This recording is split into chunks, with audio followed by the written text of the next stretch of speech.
All right, hope everybody's doing well this Sunday. Welcome to Dudes Talking episode number 38, Christianity for the New Age with good friends of the show and brothers in Christ, Rosey and Turner from the All Out War podcast, which I am a faithful listener to, and I do think that they both do excellent work when it comes to exposing many different parts of New Age or secret societies or just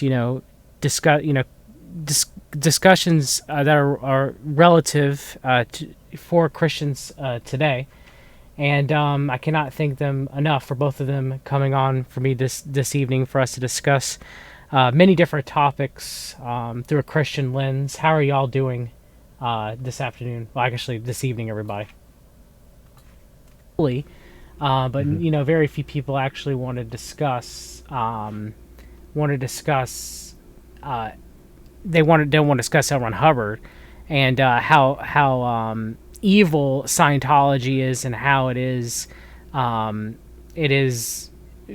possibly one of the world religions that they're trying to set up in place that Satan wants to use to try to control people and everything. But that was definitely a really excellent episode that you guys did on Jack Parsons. You guys got anything to talk about that episode, or anything you guys learned from it? Well, thanks. I'm glad you enjoyed it. I thought I was worried about that because it was kind of, it was weird how I was reading this old book that it was really weird that the essay that we ended up reading out of, yes, it's like not found online anywhere, and I found it in this obscure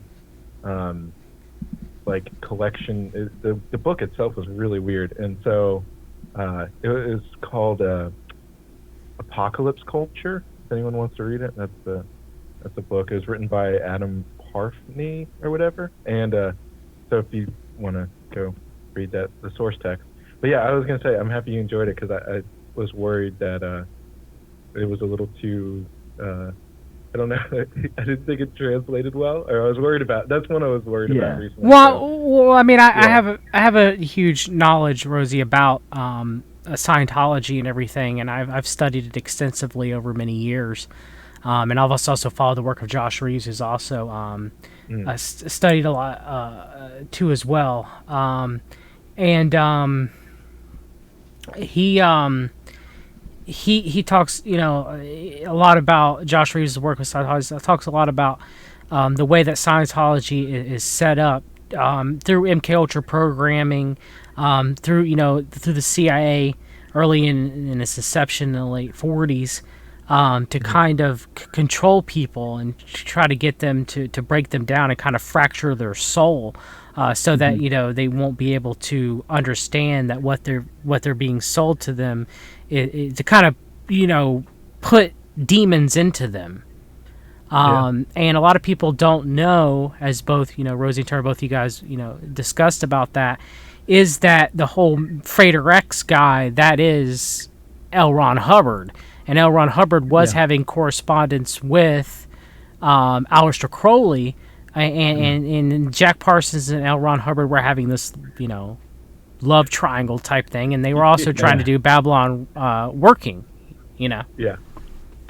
I think that it also, too, a lot of people, when they start to think about Scientology, they really don't dig into who Ron L. Hubbard was. L. Ron Hubbard. Yeah, I always say it the wrong way, but they don't look into who he was. And when you look at that expose with Jack Parsons, you see how he stole his wife and how he shystered him out of money, and then he took off running. And it just gives you an idea of who this guy was, his character. And the fact that he was a science fiction writer, all of those things play into what the end result of this cult that he ends up launching, really just to pad his own pocket, and there certainly was satanic influence behind it, because the guy was, motivated in the wrong ways, but he was probably empowered through all of the satanic open doors and witchcraft and the occult that he was involved with, when even back with Parsons and Crowley and those guys, Yeah, very much so, and them trying to bring about the Antichrist upon the world. Most people, what about that one show that they did on about Jack Parsons. They did try to talk, I guess, a little bit about the occult on CBS, but they're not. Most people before then, the past, I'd say the past 10 or 20 years, most people just thought of Jack Parsons and rocketry. Not his involvement with Aleister Crowley or L. Ron Hubbard, and them trying to bring the literal Antichrist through the Stargate, which was the Babylon, working that they were trying to do, which even Aleister Crowley said, "You guys are crazy." For doing that. And I'm not saying that, I'm not trying to excuse Aleister Crowley at all. I'm just saying, it is what it is in his letters back and forth between the three of them. And of course it's pretty bad when Aleister Crowley's telling you that you're crazy. Yeah, the hedonist, that he is. And so you leave with that. And, a lot of Christians just don't know how truly evil, a lot of things that even the American government has done, to some degree, some being sanctioned and some things not being sanctioned, or even how evil truly Scientology is. They just look at them as a cult that are practicing things like Dianetics and using e-readers and stuff like that and everything, but they don't really understand that it truly comes from these occult beliefs and MK Ultra and Central Intelligence Agency and everything.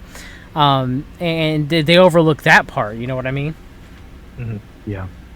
I was going to say, it is interesting when you think of a created religion. Oh, I'm sorry. I was speaking too far away from the microphone. Yeah, thanks. It's interesting to think of, a religion that started up and it primarily targeted the rich and famous. Like, that sounds perfect for to get access to these people that can cross borders and stuff like that, and be used as assets that can be very unassuming. And it is interesting. I haven't dug too deep into this, but there is the past the occultists, like Aleister Crowley, I believe, was a spy for Britain back in either World War I. British intelligence. Yeah, and then John Dee, I think he was also used as a spy as well. So it's interesting that there is,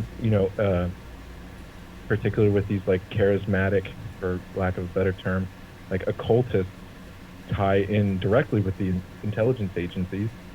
So it seems perfect that a clearly orchestrated Hollywood-based religion like Scientology. It's just like fascinating to think about that, and that's like the perfect example of like something that's created by the intelligence. I saw something too. You're talking about kind of just sort of like unpacking it a little bit, but I just saw a news report this week. It was maybe yesterday or day before yesterday about a family doing an interview and they were molested.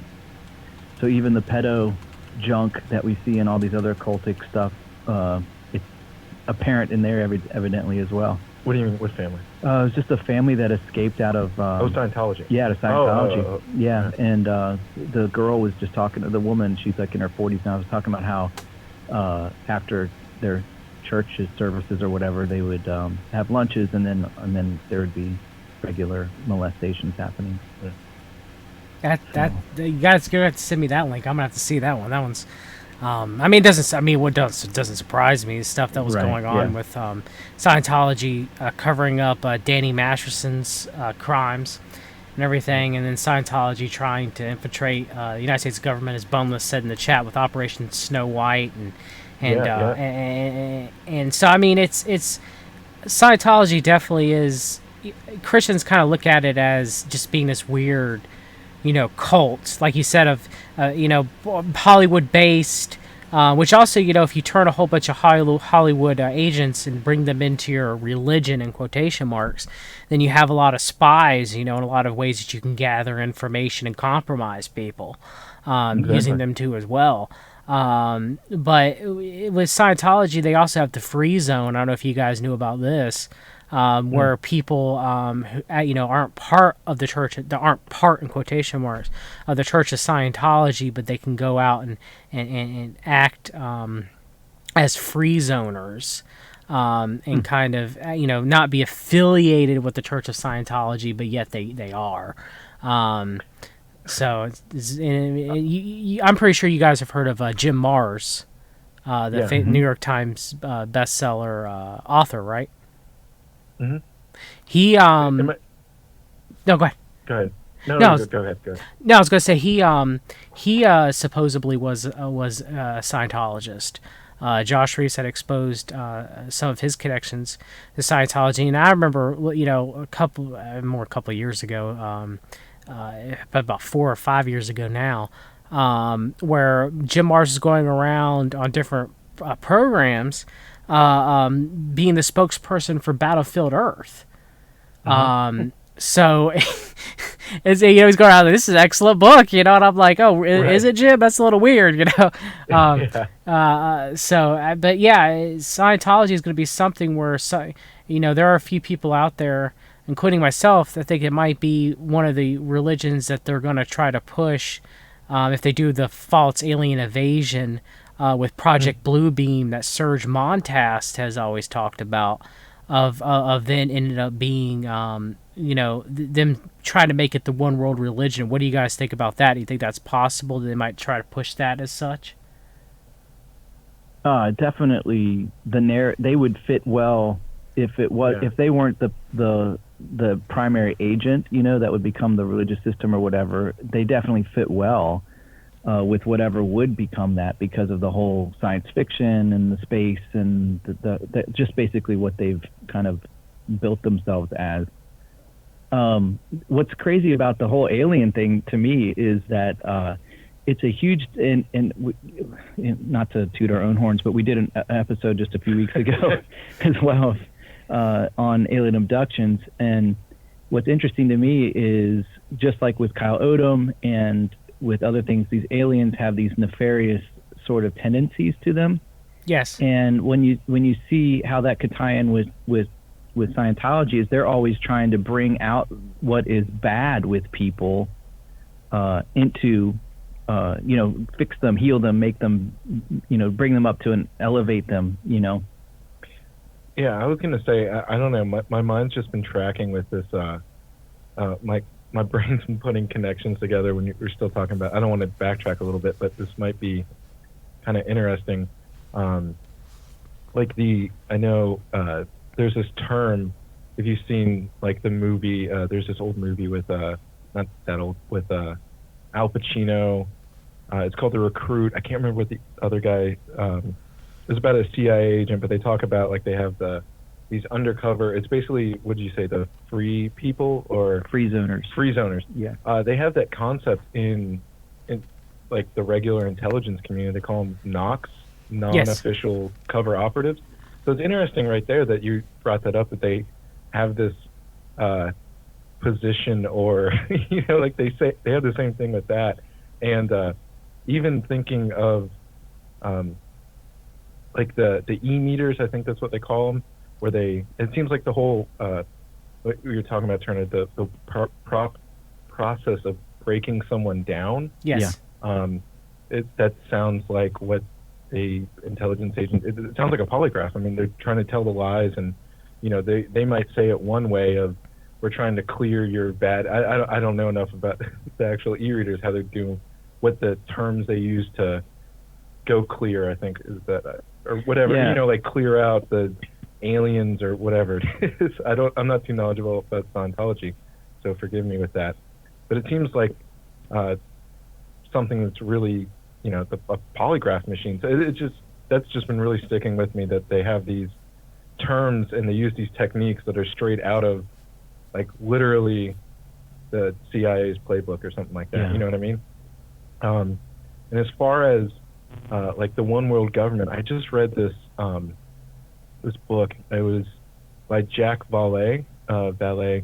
I'm bad with French pronunciation.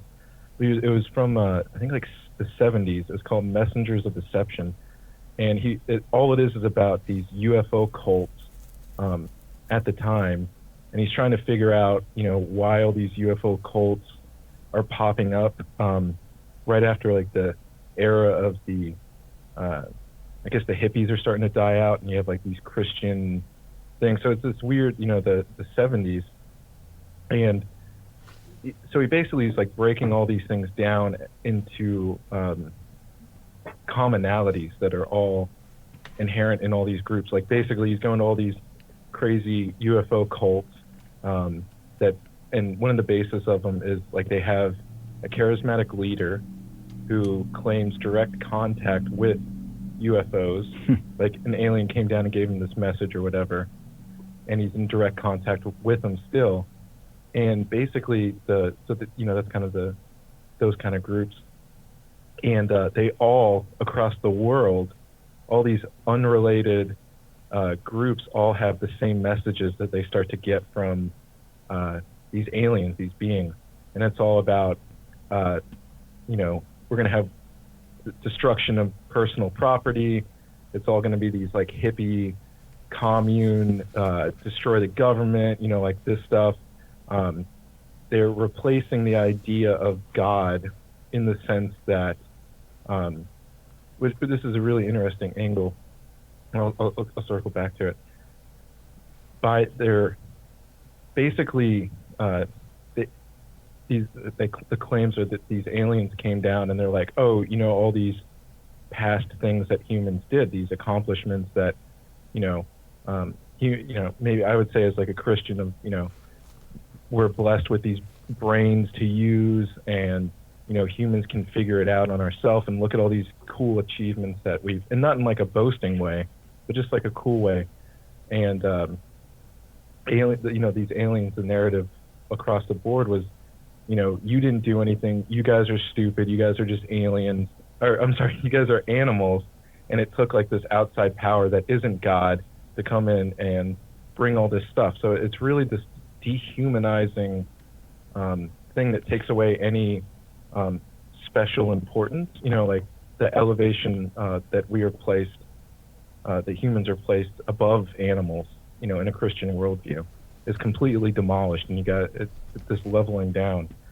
So it's kind of interesting. I don't know, that's where I've kind of been lately, and as far as it, so saying all that stuff, is there anything with Scientology that would be interesting to see if any of that stuff lines up with them? I'm not too sure. I don't know offhand if there's any where they're trying, like what you're mentioning also too, I guess, with the modern green movement of them trying to put animals above humans, whereas a Christian, it's vice versa. That we have dominion over the earth, not dominion as in like a dominionist will take, like we control every, but dominion as in we have dominion over the animals and the plants and the land, but we're supposed to be kind stewards of it as well. But I don't know. But it is something that the New Age movement seems to be pushing very strongly. In that, and you'll see it with many veganists. Not all of them will have the mentality that animal life is more important than human life. And even though I will say that most vegans will still use porcine-derived insulin, for example, if they were a type 1 diabetic to save their own life, but I digress. I don't know. Are you guys seeing that more and more? I guess we can move on to, away from Scientology for a minute and pivot more towards the New Age and everything. Are you guys seeing that more? Are you seeing some Christians that are falling, not for veganism necessarily per se, but seem to put their pets forward, or put animals above humans? Are you guys seeing that at all? Yeah. Oh yeah. So the younger generation, your older Gen Zs, younger millennials, definitely have a tendency to have a high value on creation. And respect for, they'll be like, if you don't recycle, they look down on you, and those it's sort of that type of that mentality, that eco-green mentality. And certainly they have no problem with abortion, but if you kill a baby seal, you should be put in jail. That's a typical mindset for them. And I think what's happening it's so the culture, the public school system. There's an all-encompassing kind of mindset that's being pushed upon them, and they're not discerning. And the Christian worldview has taken a back seat. I mean, if we're going to be honest, right now we are in a completely post-Christian, era in our nation's history right now. Even though there's mega churches, and even though there's perhaps millions of Christians in our country, the culture by and large is post-Christian, and so it's a secondary thought of God. So that turns you to New Age if you have any spiritual side to you, or just straight up atheism, or world, just a humanistic kind of mindset. And so when you adopt those mindsets, it's going to shape your culture to be exactly what that is. The problem I have with like this whole green movement is that there is no scientific verification for a lot of this global warming and the things that they are touting. And if you bring it up as any type of criticism, you're looked at as like just an unbelievably hardened person. That's like either your head's in the sand, or you're ignorant, or the worst one is they call you a racist for whatever reason. So yeah, and none of us are sitting here saying go out there and pollute and trash, and Right. Jesus and God would not want us to do that. We're not saying that at all, but I do agree that with the way the world order is structured and everything, they want they can fly around in their private jets and power their huge mansions and no issue with that whatsoever, or strip mine, because they all put it on to us through social engineering that it's our fault because we own an iPhone, or we own an Android phone because of all the slave labor it took. We'll say the Right. iPhone, for example, Cupertino parts, and all the slave labor it took to mine and to build and everything. That it's our fault, it's our problem because we wanted it. So it's put on. It's almost like a cremation of care, which they do at the Bohemian Grove, to absolve their sins and to place it upon us. Mm-hmm. Mm-hmm. And it is getting into the church too. That's a big red flag for me. You're seeing churches celebrate Earth Day, on Sundays, like more of your mainline traditional churches that have moved into the liberal theology. They've already embraced homosexuality as a valid lifestyle. That's God is for whatever reason God's chosen to overlook that. And so you're seeing it creep into the church. More of your conservative churches that are still more biblically based are holding ground, but within the ranks of those congregations, you'll find variances of beliefs, and it's because people are not discerning. They haven't been taught what is the truth behind these movements and what they actually mean, and how do they connect it with the Bible. And that's a big problem. That's a really big problem, because we should be speaking into our culture what is truth about these things. Well, yeah, but again, of all these people, look what a majority of the churches that they're going to, mega churches, New Apostolic Reformation type churches. They're not having their pastor read from the Bible to do a sermon, or the church that I go to, the pastor reads. We're going through a book of the Bible, and it might take months, but he's reading the part and discussing it and exegesis and everything, and that's how it should be done. But when you go to, or at least if you're, maybe not, it has to be exactly, from read line by line from a book until you're done, but at least there should be enough where if you're reading a part of the Bible that you read some before it's, the context. And then, but no one's doing that anymore. They're not doing any.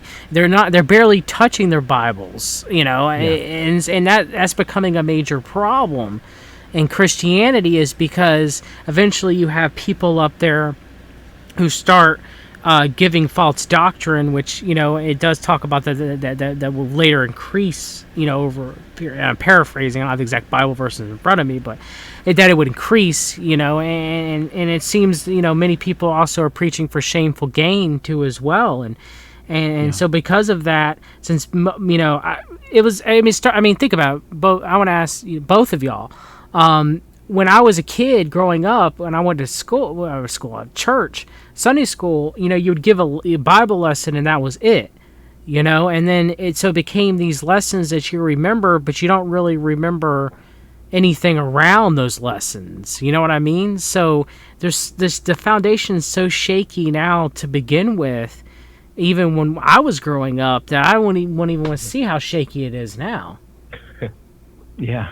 Well, that's a whole different topic, what they're doing in the church with these kids. But that's really interesting, that what you said there about the teaching the Bible and all of that. The problem, it's like, so all right. So let me change gears for a second.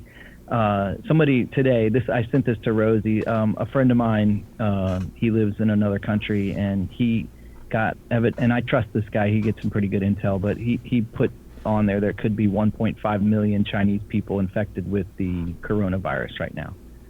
And somebody said, well, at that rate, the way it's spreading, that could be like in the book of Revelation, where it talks about 25% of the earth is going to be, fall to plague, into pestilence and sickness.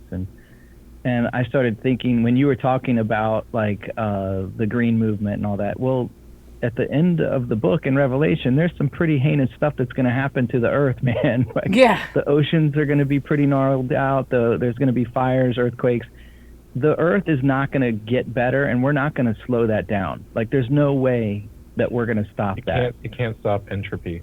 Exactly. Yeah. And you can't stop God's hand moving in judgment. That's just the way it goes. But you can't force it to happen quicker either. No, you're Which right. some people are trying to do too. Yeah. I was going to say, I feel kind of guilty when you guys were talking about it, because my go-to line whenever someone complains about climate change is, I always just kind of brashly say, yeah, I don't care. Let the world die. I don't care. Why would I care about, leaving a planet for my great-grandkids that aren't going to remember me? And, it usually shuts them down pretty good. But in a more, I don't know, to touch back to this, as far as it really is like a religion. This green movement has started, it's overtaken, because they put, what do they call it? Mother Gaia, the earth as a living being, and they take this real new age approach to, I'm just thinking of the Giving Tree, that old book where the whole essence of the book is the earth provides everything and we just crap on it. You know what I mean?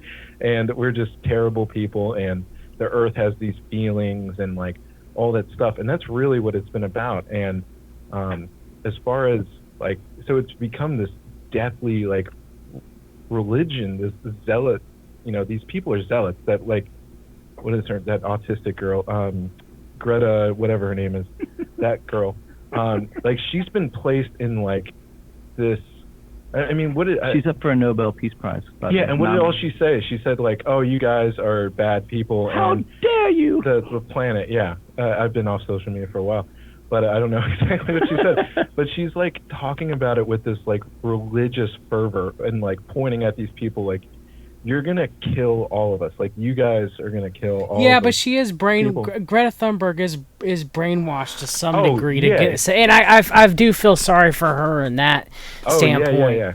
Because so many people out there, they're yelling at a little girl. It's you should be mad at her parents and the system that they believe in. I mean, you get a lot of that too. So yeah, but I think back to you'll hear all these people where they're talking about the Cold War, and obviously I wasn't old enough to remember those drills that they always talk about, oh, how evil was it that kids had to prepare for a nuclear explosion, and they had to hide under their desk, and these kids, evil Reagan, he's escalating all this stuff, for just go with the narrative for a second, that we're stoking these things, and we're not, there's going to be this nuclear fallout that's going to kill everyone. And everyone kind of looks back and they're all that fear mongering. And that's the same stuff that's going on right now, like where you have generations of people that literally think everyone's going to die if we don't stop something. That brings that's a religious religious fervor connotation. with it. Yeah, and it's really, I don't know, it's very nihilistic, and it kind of puts things into perspective when you think about like the rate of like the suicide rate of like all these kids is like going up at like exponential rates. I was reading something. I think it was. I might be talking completely out of my butt, but I remember it being something like the suicide rate between like 9 and 14-year-olds has risen 50% over the last year. Mm-hmm. And like when you look at stuff like that, like teen suicide, all this crazy stuff, and I'm sure that there's other elements to it, like the rise of social media, that has contributed to the suicide rate. But overall, just this very nihilistic worldview that is just being pushed on people. Like you're gonna, the world's gonna burn, and if you don't separate your brown glass from your green glass, that's gonna go to the same landfill anyways. Like you're contributing to the death of millions of people, and like all this stuff. I think that's just, it's so evil, and there's no hope, and that's why, I think it's very evil, and it's the overarching worldview is just completely nihilistic. There's no hope in that. You know what I mean? No, there's not. There's no hope in that. Yeah. The thing that came to my mind, we were talking about just the whole idea, because the new age. Okay, so the new age is going to be this it's going to be an umbrella, and underneath that umbrella of the new age, you're going to find alien worship or alienology. I don't know what the proper word would be for it. What? Just the whole idea of the alien deception that's going to be folded up in there. You're going to have the old mainstays of the cult, the big religions that influenced New Age into America back in the 60s and earlier. Eastern religion. Yeah, the Eastern. Thank you. I'm kind of brain farting right now because there's something a point I'm going to get to. But they all kind of fall under the same thing, and obviously Earth worship is going to be a part of that, because they've literally been blinded from God. So when you turn your eyes and your heart away, and you turn into worshiping other things, you blind yourself from the truth. And I just think of the book of Romans at the end of chapter 1, where he's like, they exchanged the truth for a lie. And because of that exchange of that truth for that lie, God hardened their hearts, and he allowed them to experience all kinds of beliefs, and that's going to be one of them. In fact, I have it right here. Can I just read it for a second? Yes, of course. It's chapter 1, verse 24. It just says, therefore God gave them over to their, verse 21. For although they knew God, they neither glorified him as God nor gave thanks to him, but their thinking became futile, and their foolish hearts were darkened. Although they claimed to be wise, they became fools, and they exchanged the glory of immortal God for images made to look like mortal man, birds, and animals and reptiles. And then he also speaks that how they go on to worship the created things rather than the creator. So it's just it's a supernatural thing that's happening in our culture because we've turned away from God. And so it doesn't surprise me that New Age is on the rise, and people want to believe in aliens. I loved before I was a Christian, when I was a little kid, man, aliens just excited me. Like the first movie that had a major impact on me was Star Wars. And when I saw Aliens Close Encounters, Close Encounters of the Third Kind, it actually kind of frightened me because it was kind of a scarier, more of, to me. Did you never see Fire in the Sky? I never saw Fire in the Sky, but I always wanted it to be true. I always wanted there to be life on other planets and receive this, intelligence from them and this knowledge and stuff. And it wasn't until I came into the knowledge of the true Creator God, that's when the veil was lifted, and then I realized, okay, that's not even realistic at this point. You know what I'm saying? Yeah, I mean, look where we are now. With our people even think that themselves are gods at this point. And like, I mean, like you were saying, Turner. I mean, people have. I mean, how many times in the Bible did the Jews worship idols? You know, I mean, if we're looking at it through a biblical lens, I mean, quite frequently, I mean, the judges that God had to send to recorrect the Jewish people, and even the Gentiles were having issues with idols during the time of Christ when they were trying to convert the Gentiles, which would be majority of the Roman population of the Roman Empire. So there's no difference. Human nature hasn't changed since the fall of man. Right. So we have, numerous idols that we look to on a daily basis that we, should do our best to try to reject. And people try to place people above God or try to put things above God. And that definitely causes a problem. That's many things that Christians have to deal with. But we sin still, and it could be very difficult, especially when a person goes to a church and they don't have a good pastor that will sit there and read scripture to them and tell them that they are making a mistake. Instead, it's live your best life now. Live your best life now. Jesus wants you to live your best life now. I'm pretty sure that they should definitely be saying that to the Chinese Christians who are persecuted for their faith. I'm pretty sure they're living their best life now, right? Yeah. And their best life won't be in the in the afterlife. When for their dedication and belief in Jesus Christ. So it's just Christianity has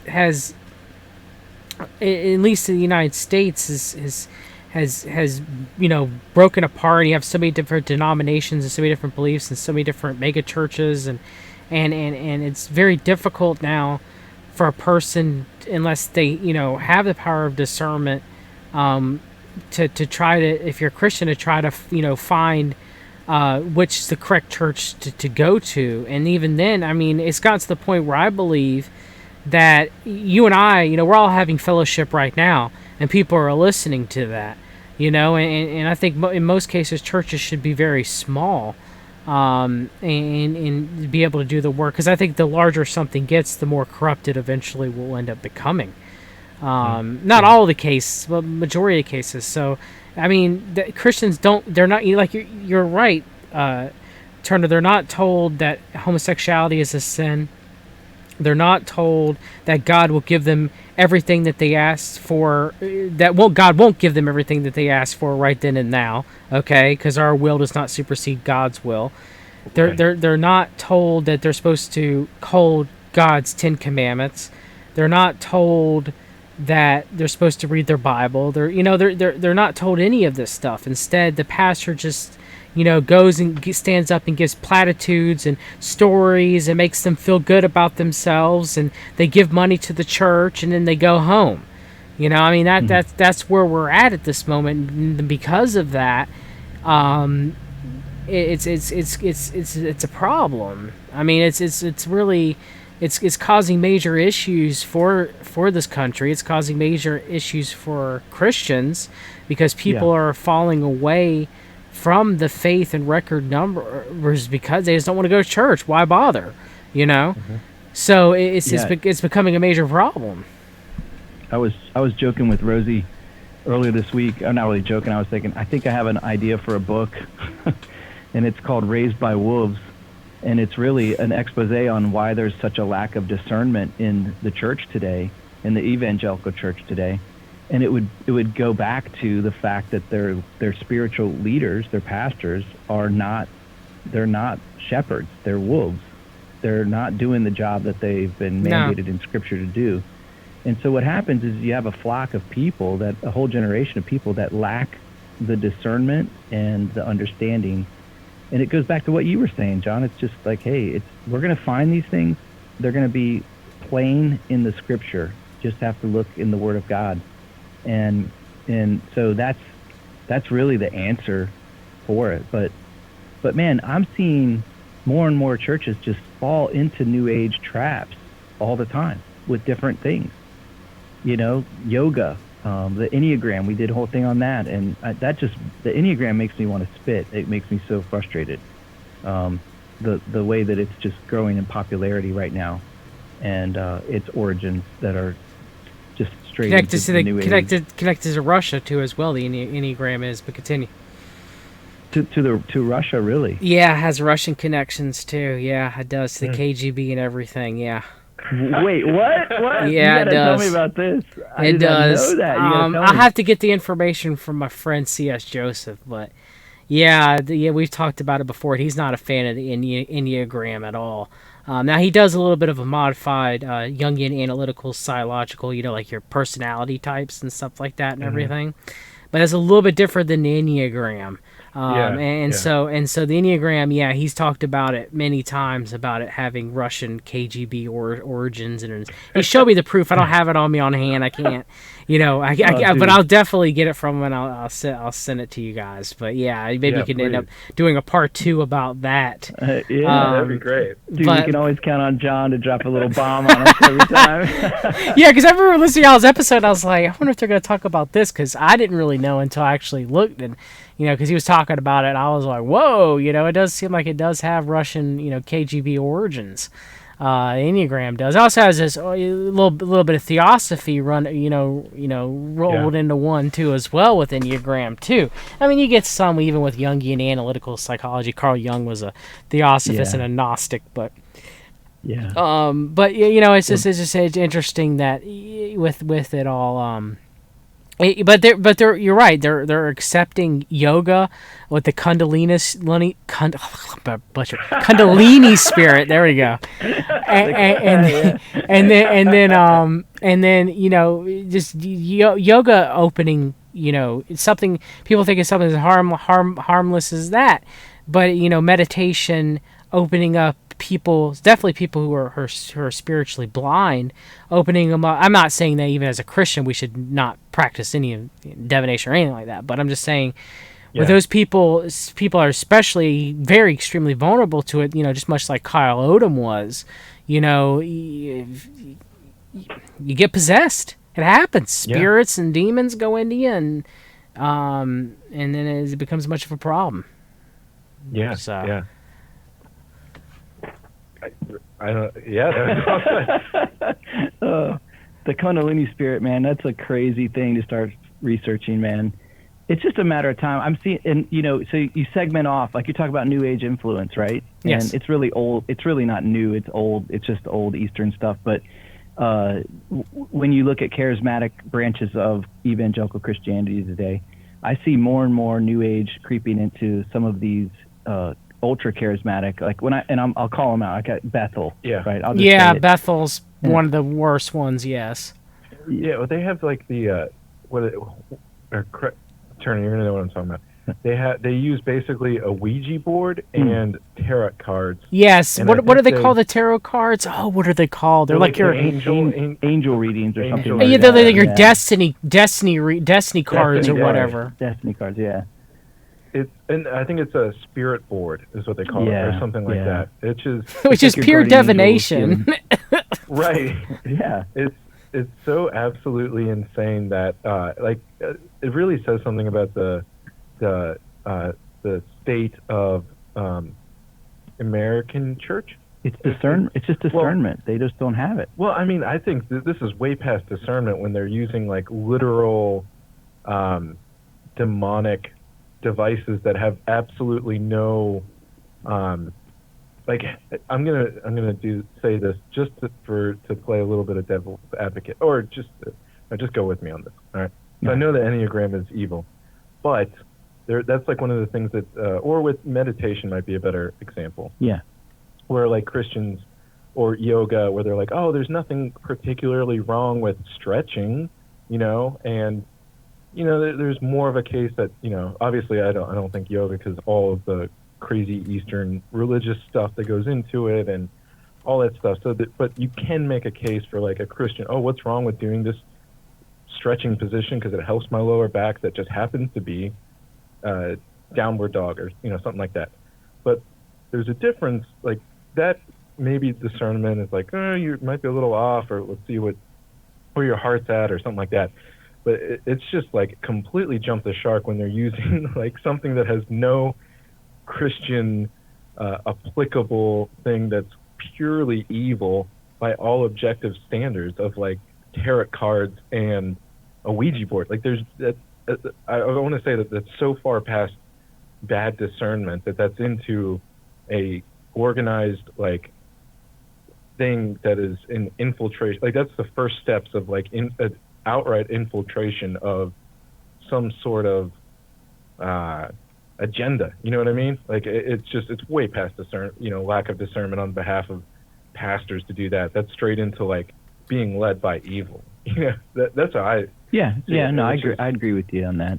Any pastor that permits that into their church or promotes it, they're just a wolf. At the worst. Yeah. Or I mean, at the best. At the best, they're a wolf. All right. You know, and a lot of it too. It's like, so I would love to crack the financial records of Bethel just to see what annually the giving is for a church like that. Like, are they annually in the $20 million range or more? You know, I know Hillsong's $1 billion industry for worship music, and that plays into it. So if I have to let some weird Ouija board come in just to keep the money rolling in, well, then I guess that's what I got to do. You know what I mean? Yeah. It's just sad. It's pathetic. Yeah, I mean, definitely brings it in for you to go get. And if you guys ever watched Fighting for the Faith, I can't think of the Lutheran pastor's name. I think it's Chris, or I'm blanking on his name, but he had people. He was breaking down. He's really good breaking down what people say and then comparing it to the Word of God using exegesis. But he had the people that were doing those spirit boards and those tarot card readings and everything, and they would ask him questions like, you know, this one woman's like, I've had many tarot readings done, you know, and they're like, well, is there any difference between having, you know, the spirit board and or the destiny board and, you know, having an angelic reading and having a regular tarot reading? And the woman literally goes, no. At first, and then later, you know, so it's like there's no difference. Yeah, I wanted to pull this up because you just brought up Hillsong and you're talking about the financial thing, because I remember reading this, and maybe this is something that people aren't aware of, that maybe some discernment. I forgot about this. The founder of Hillsong Church's dad was accused of abusing children. So, wow, really? That's been around for that's been around. That was like in the late 70s, early 80s, I think, somewhere in that time frame. But so he never was. He was accused. Never went to trial. I think there was a financial settlement out of court or something like that. Yeah, but I was I just started thinking about that when you said looking into the financial records. Yeah. I wonder how many of these big churches. Well, they're all incorporated. They're all 501c3s, and they also are incorporated. And that's a whole nother. We could do a whole episode on megachurch. That's just a different animal. But then I don't want to get on a soapbox because we could do. We'll definitely do another. We'll talk about the Southern Baptist Convention and Judge Paul Pressler, Council for National Policy member, and his his fondness for young boys, supposedly, allegedly. But yeah, I mean, a lot of those mega churches, they're very corrupt, and their money doesn't go to helping the poor, and the Christians in their local community. It's always interesting. That's one thing I'm not saying that Christians shouldn't go to other countries and do missionary work. I'm not saying that they shouldn't. However, I do think that most of our churches should primarily focus in their own communities, because their own communities are having trouble enough as it is, of trying to take care of one another and trying to support one another. And Christians are a very big part of charity. And that's how, the original charity systems were in the United States before we got government-sponsored welfare. Was through charity, community charity like that. and everything. And that is one thing that I think is I think the more something becomes global, the more money's brought into something, the more it's likely to corrupt. Where something's small and kept locally, it's more likely to possibly at least help more to some degree. Oh yeah, I agree 100% with that. Yeah. Yeah, it's a whole animal, man. When you start to think about what happens, and it's a vicious thing too, because I come out of a mega church, so I was there for many years in a mega church, and there is a lot of good that they do, there is a lot of good that they do, but there's a lot more that they could do if they weren't so concerned about having repaving the parking lot every 3 years or whatever. I don't know. I'm hesitating right now on purpose. I'm holding back a little bit, but all the things that come with a big mega church that people in America want to go to, like why they would choose one church over the other. Right. Oh, they have better sound system and TV and the music's coffee shop cooler. There's a coffee. I want that coffee. Give me that coffee. Yeah, Amen. exactly. Amen. Come on. And I don't know if all.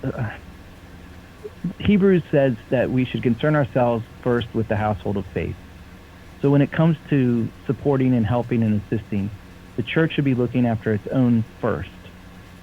And so if you have a big church in a community and then you have a little church in a community, same community, and the little church is struggling for whatever reason to pay rent or whatever, it should be natural for the big church to help them. They have the means. They should help them. It's part of the kingdom of God. It's not a competition. It's not, they're not some, they're not some business that, if they go out of business, then we'll get their customers too. Their people will come to us too. You know what I mean? It should be, hey, God wants that little congregation to be here. They serve a purpose we can't serve right now. They're reaching a part of the community we're not reaching. We want to help them. We should be willing to help them. You know what I'm saying? Yeah, I mean, yeah, but that's not sadly how it's not how it's set up, though. It's not. No, yeah, it's not. Yeah. And because of that, the churches are suffering, the community's suffering, and I mean, it gives Christianity a bad name to many people and stuff like that, because they feel like when they go, especially like new Christians and everything like that, or people who are on the fence, are thinking about becoming Christians, is when they see these mega churches and stuff like that and everything, they're like, why bother, and what's the point, and they become it drives people away. Because that's all they think that Christianity is about, is this money and holier than thou type attitudes and all the sex scandals and that's what all the negativity, that's what they consider it all to be, when those are not the teachings of Christ or what Christianity is about. So it's like, I could have summed it better earlier, Turner, where you talk about the wolf and everything in sheep's clothing, is that's what these pastors are doing. These wolves, they're getting all the fleece off their flock that they can, and they're not being shepherds with the good shepherd of trying to save their flock, to have to give them a better life the best that they can, or trying to make sure that their beliefs are strong or sound, or doing any of that. They're not. They're just trying to get what they can get out of their congregation, and that's it. And that's a major problem. I mean, have you guys seen the family documentary on Netflix? I think I've asked you guys to say. Remember when Doug Coe said that we have to venerate? Sometimes you have to sit down and venerate or talk to the Wolf King. Yeah. That's Satan. Why would I don't want to break bread with Satan? What's the point of that? But a lot of those dominionists, a lot of those I'm trying to get elect-minded type people. That's what they that's how they look on things, and that's twisted it's twisted and warped as far as Christianity that you can ever get. You know, and Doug Coe's son, and I forgot he was the one that taught about the Wolf King, but he said something else too. I don't remember exactly what it was. Well, I mean, I remember what he said, but I don't remember what who Doug Coe's son's name was. But he said, it doesn't matter to me if you raped a girl because you're elected by God. So, like, come on, like, you know, like, that's insane. That's insanity. And so that's how a lot of these people look at that stuff. Just imagine Jesus sitting around with his disciples, and one of them says that. Yeah. What's the response from Messiah going to be, right? Well, we already know that it's not beyond him to premeditate making a whip and then driving him out. Right. He would probably not hesitate with some violence. I mean, he said, "Hey, one of you guys dips your hand in this bread is gonna betray me tonight." Yeah. You know, right? So I mean, he foreshadowed all that, foretold it. But I guess my point is that that's how far we moved away from orthodoxy, from just sound doctrine. Yeah, I was gonna say the whole thing. This kind of sums up like, oh, we're talking about all this stuff and how bad it looks. That kind of explains why environmentalism, just for an example, not to keep harping on it, but why that's so attractive in, because it's being placed. I mean, before, you know, caring about the environment wasn't placed on the same level that it looks like a replacement for a religion. You know what I mean? And so now that it's been placed on the same footing as, oh, you can choose to be Jewish, you can choose to be, like a coherent set of values that represents and encompasses your life and everything that you can derive meaning from and purpose in life and all these things. You know, it didn't used to be these weird fringe thinkings, about that. Right. And I think it's because the at least here in the West or in America, the fact that the church is so bad that it just looks like another alternative that doesn't look that appealing from the outside. Like, why would, I can rationalize it in thinking about it now, where it's like, oh yeah, you got these guys that, they're sitting in there in this huge church and they're bringing in, I don't know what's even $50 million, and they're sitting on they just bought land for $20 million and they're put up this huge building, and they're doing all this money, but how much are they giving to the local community or something like that? And you're like, oh, and the pastor's driving a big Rolls Royce and got a private jet, something like that. Yeah, and he's fancy clothes, he's got gold shoes or something like that. And so you look at that, and why would anyone want that from the outside? They're like, that looks, it almost looks like that's the evil stuff compared to, I want to be compassionate and save people. You know what I mean? So that's where like the environmentalism kind of steps in and fills the void of giving meaning and higher purpose just from looking at the outside. When you compare the two, one has this thing where they see as, you're judgmental, blah, blah, blah, blah, blah, blah, blah, blah, blah, blah, you're going to go to hell, blah, blah, blah, blah, blah. And they're not doing anything to back it up anymore. You can't say like, yeah, why don't you come in here? We're doing all this good. We live very modestly. It kind of doesn't back it up. Like the actions don't back up our words at all.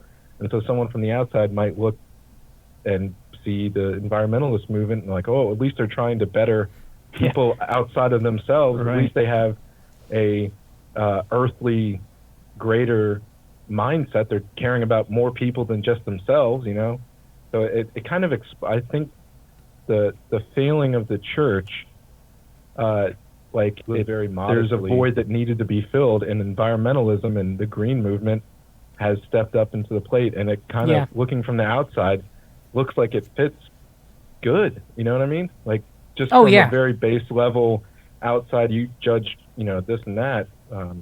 The doctrine, so to speak, seem good on the outside if you don't know anything. So of course. No. You're 100% right, Rosie. I mean, it makes people feel good about themselves. It feels like they're contributing to their community and contributing to their families, and their kids. The earth will be here a lot longer for them. Again, none of us are saying that doesn't mean that you don't try to cut down on waste the best you can and not destroy the earth. God doesn't want us to do that either. We're not supposed to, to damage the earth and be ungrateful. We're not saying that, but you're not also supposed to buy into the way the world order is selling it to you either. That you're supposed to put animals above humans. That you're supposed to go without for and live an aesthetic life. And it's you got to have balance within that. But that's the thing is they look at all these sex scandals in the church and all the debauchery that's in the church and all the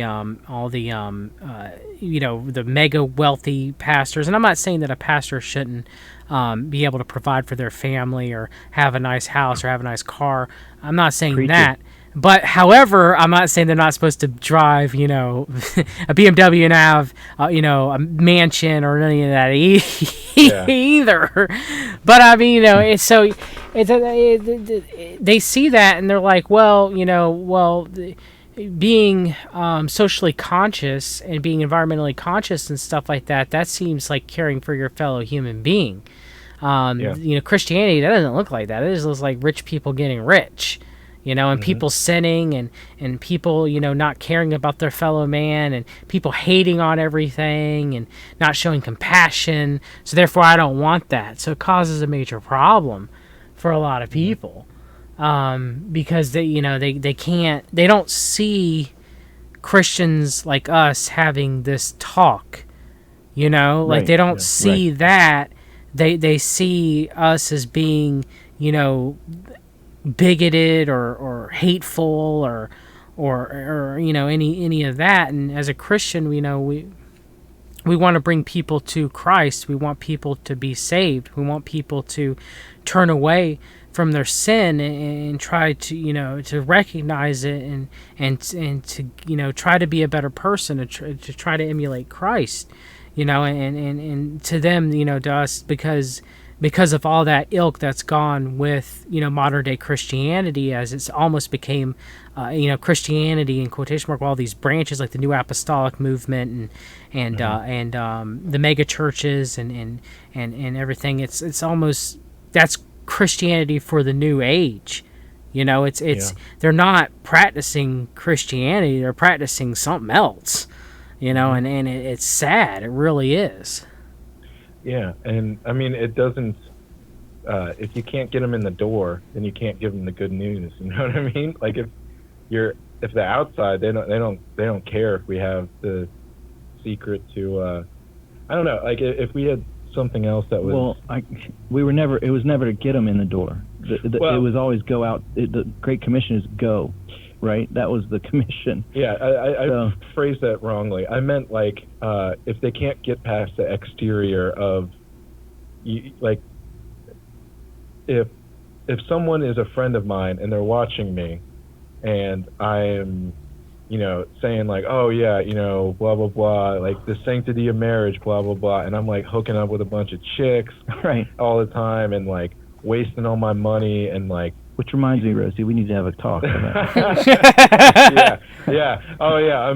That's something I'm definitely dealing with. I'm fighting them away. The women are all over you. Yeah.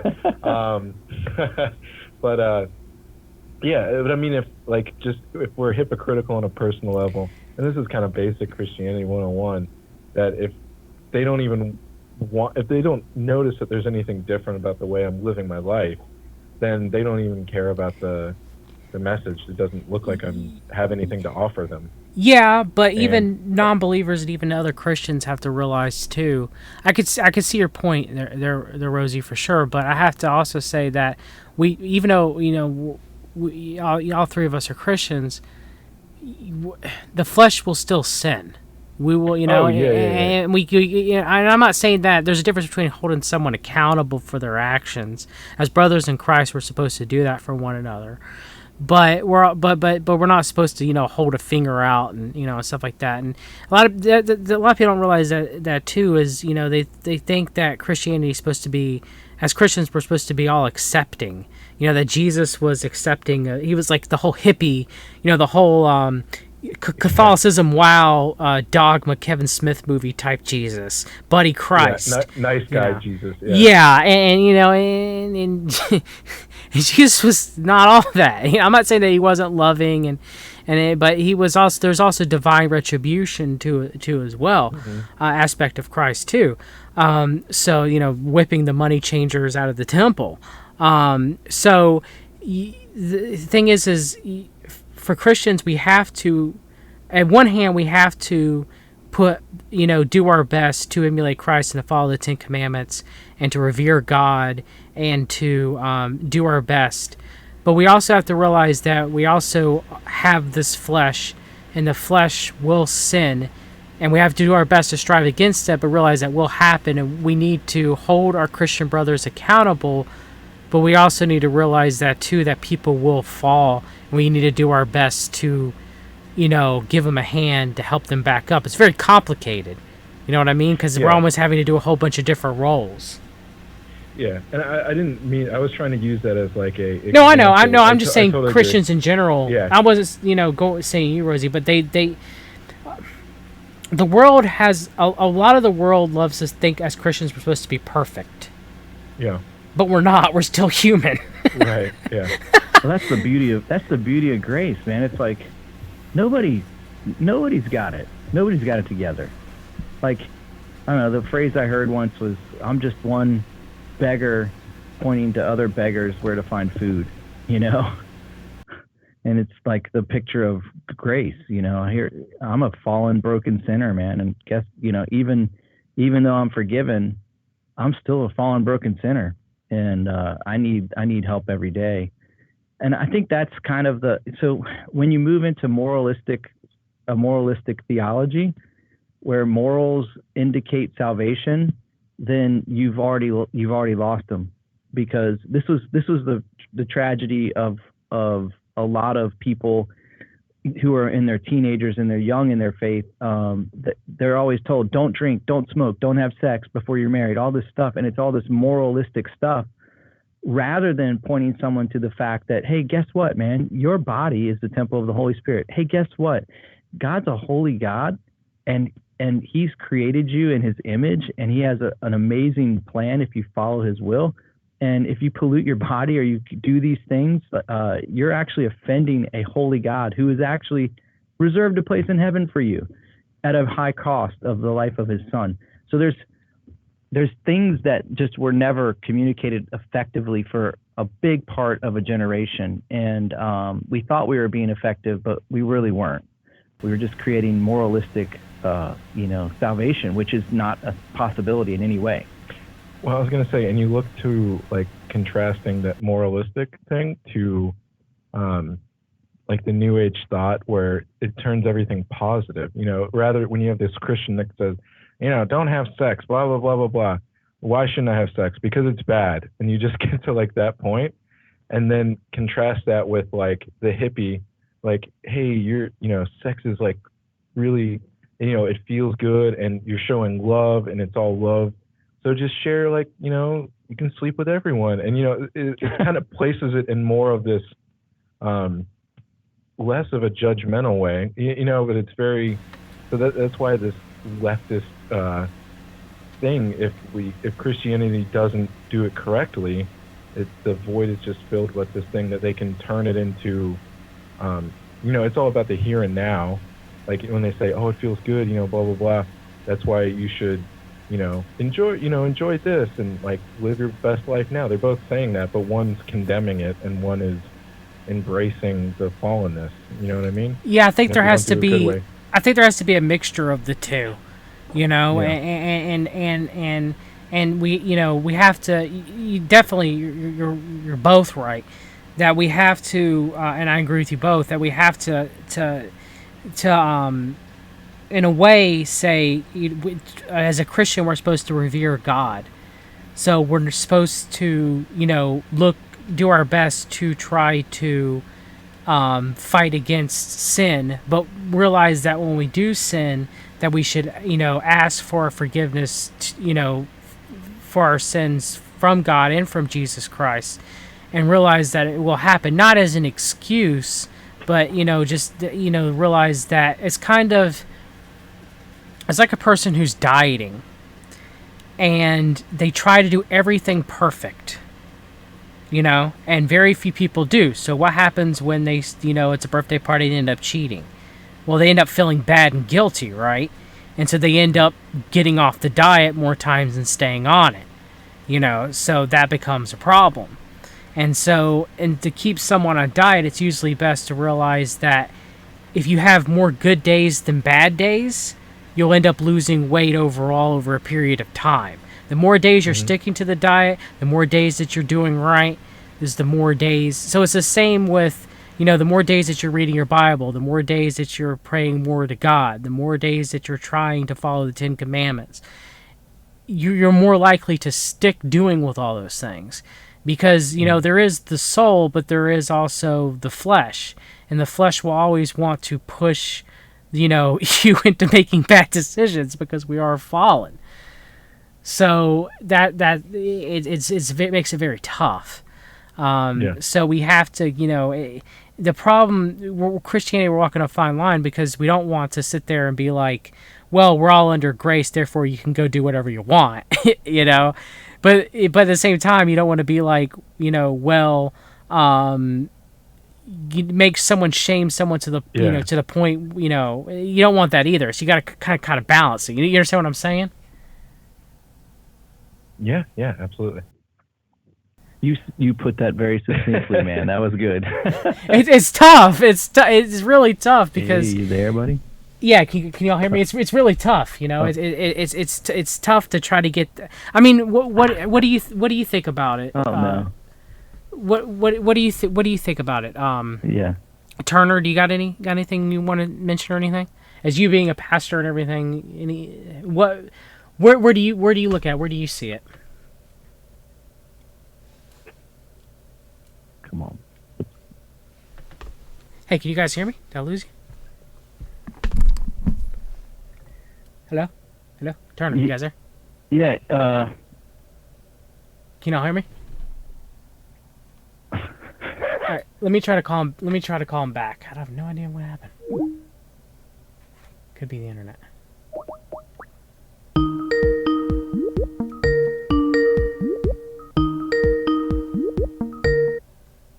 Hey. Can you guys hear me?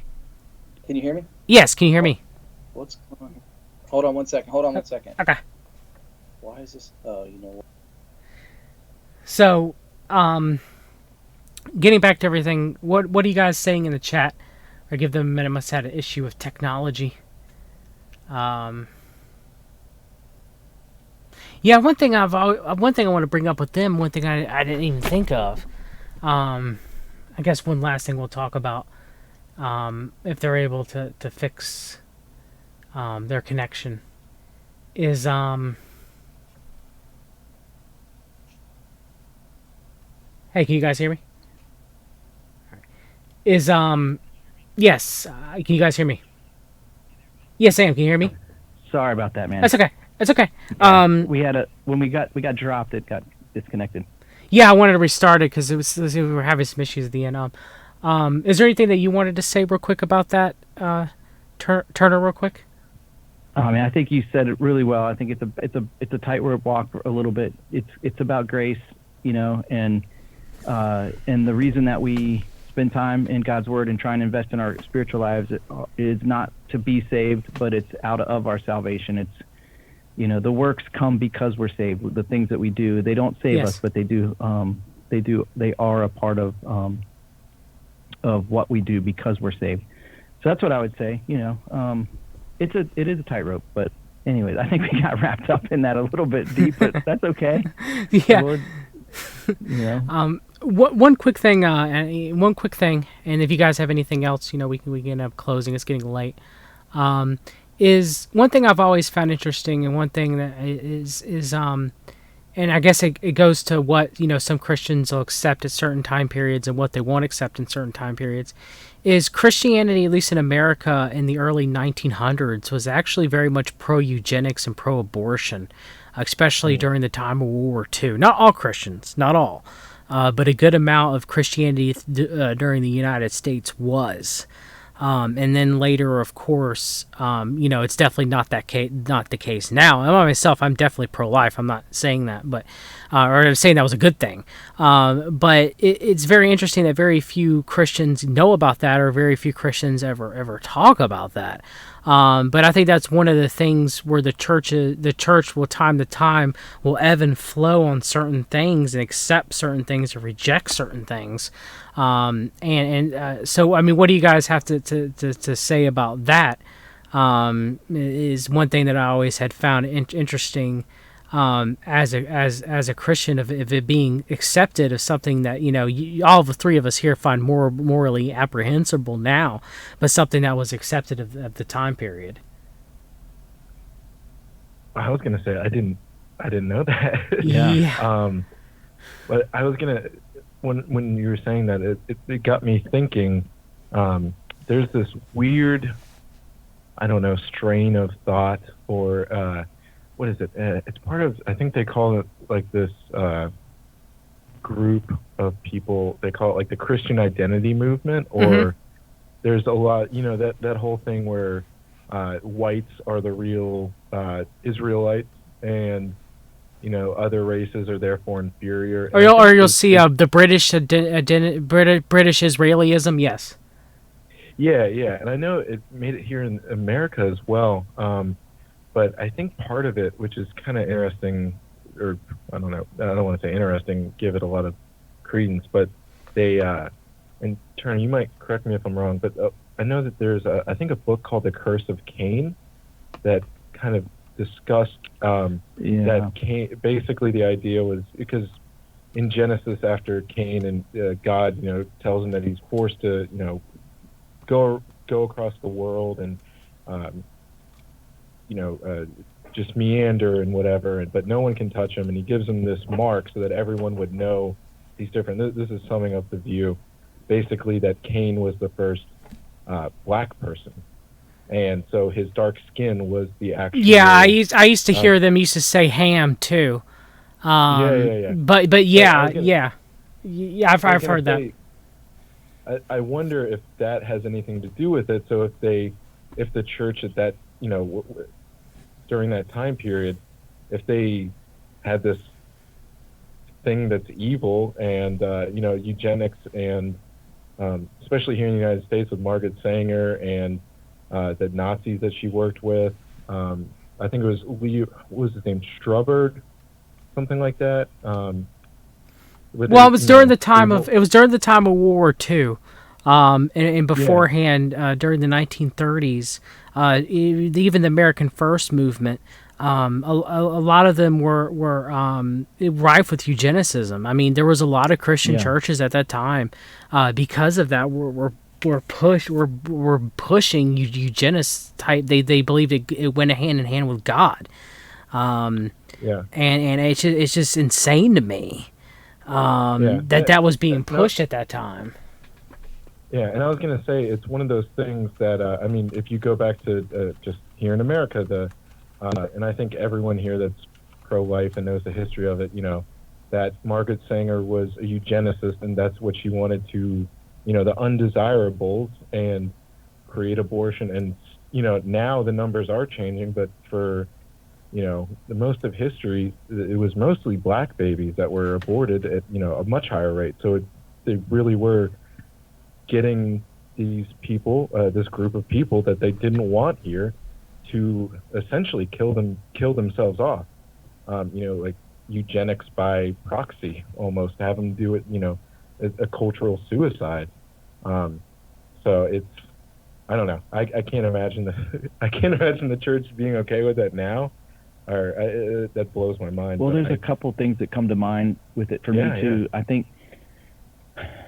All right, so benefit of the doubt. Maybe technology-wise, they were just ignorant to what abortion truly was at that point. From what I've seen, they were not. They were not. Okay. From what so I've then strike seen, that. from what I've seen, they were not. They thought it would better Christians as a whole if they had, I mean, from what I've seen, it would just better, the Christian stock. I mean, it surprised me. I had no idea that was like that, and it wasn't like that in every Christian church, not at all. Right, but right. it was a pretty big swap of the 1930s. Do you think that some of it might have been a theological disposition of when a person becomes a person? Like, is it like, which sounds so much like the Beto back in the debates early on here, but when does a person become a person? Maybe they were, I have my theology tells me that you're a person before you're even conceived, because it says before you were born, before you were known, I stitched you together in your mother's womb. Like, I knew you before you were put together, basically. In other words, God had intended your life before you were ever conceived. So for me, life is preconception, but maybe theologically back then, in the 40s, the late 40s, it was a different disposition coming out of seminaries, and so it would lend itself, or just straight up, the church was infiltrated with some weird, teaching from people. That's always been a case, that there's always some heresy they're trying to fight. Yeah, I don't know. It could. Yeah, I mean that's probably my biggest guess was just that, and it wasn't all Christian churches or Protestant churches by any means, but it was something that was very rampant in the 1930s. I wonder if it was just using the tentacles of the church, the elite, to an early attempt of infiltration and population control. So I wonder Possibly, if, yeah. maybe they thought that. The connection. Yeah. Oh, it must have. Yeah, I don't know. Yeah, I mean, definitely, it definitely could have been. Well, I definitely want to thank you guys for both coming on. I definitely want to have y'all on again. Thank you for being here, Turner, Rosey. You guys still hear me? Did I lose you again? Yeah, no, we're here. Yeah. It's just I apologize. I think it's on our end. It's something going on with my internet. It's okay. Boomer over here doesn't.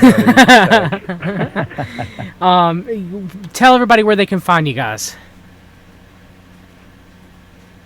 Yeah, you can find us. So we're primarily just a podcast, but our podcast broadcasts also to YouTube. So you can find us on YouTube or anywhere you get your podcasting. It's All Out War Podcast. That's what it is.